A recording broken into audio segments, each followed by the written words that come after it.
Well, when you think about the zoo, the first thing that comes to mind are the animals. What most people don't think about are the people who run the zoo and how much work it can be.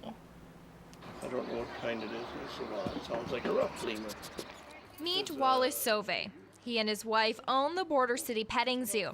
It started with just a few petting animals and some reptiles, and now they literally own a zoo in their own backyard. You wake up at work.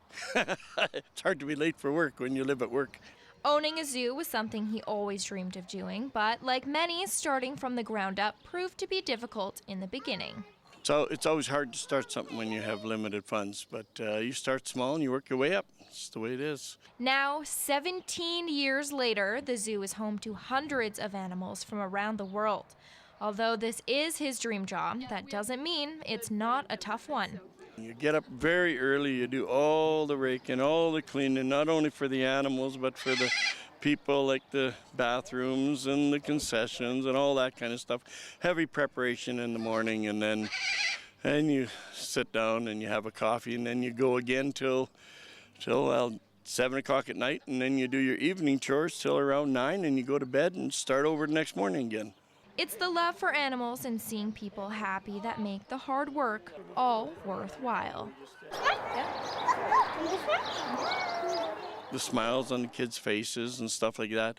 We've been doing this for a lot of years, and we do it for free. We don't take a wage. My wife and I don't take a wage. We employ a couple of kids, and we donate our time and our land. And we've been running a deficit for the last 17 years. And we're not non-profit, we're just non-profitable.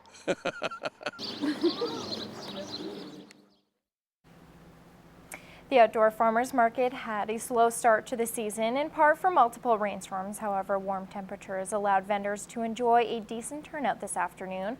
Along with poor weather, another factor for the slow start is repercussions of the economic downturn over the past years. It's taking longer for people to come back. And more time till they're, spending money. People are a little bit more cautious than they've been in past years. Now that fresh vegetables and fruit are coming in, Rolheiser expects sales to pick up. Right now we've got new potatoes and new carrots, and that's a big seller. Like, everybody's waiting for those vegetables to come. And one item that's been more popular than ever is bug spray. This is our second summer. So in relation to last summer, it wasn't as bad for bugs, I don't think. Outdoor markets will run until late September. This is Newcap Sports. Nearing the end of what many would call an inconsistent season, the Lloydminster Xtreme put together a few polished effort entering the opening round of Rocky Mountain Lacrosse League playoffs, winning 3 of 4. The Edmonton Warriors were in town for Game 1 today, a team the Xtreme beat twice this season. Lance Phillips with more.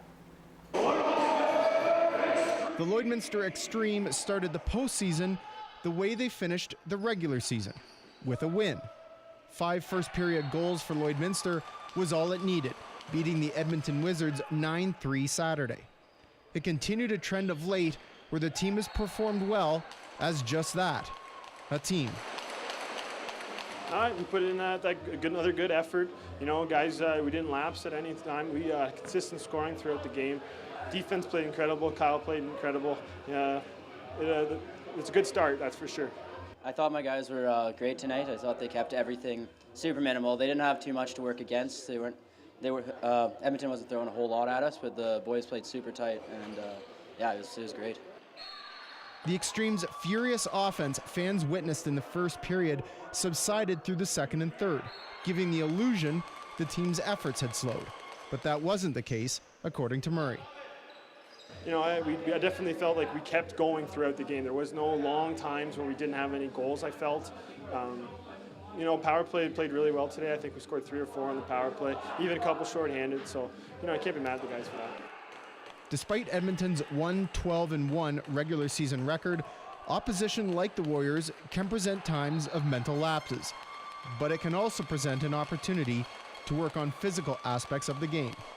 Got to work on the stuff that we're bad at, like picking up balls and staying under man, and when they set a pick, that we got to call it and call everything on defense and just work on the stuff. It's about getting good habits and guys, not taking the offense easy, not being lazy on defense as well. And tonight I felt like we really did that. We didn't, we know that we're a better team than the team we're playing, and we just have to finish these games. And it's about putting in an effort throughout, and the guys really did that again. Lance Phillips, Newcap Sports, Lloydminster.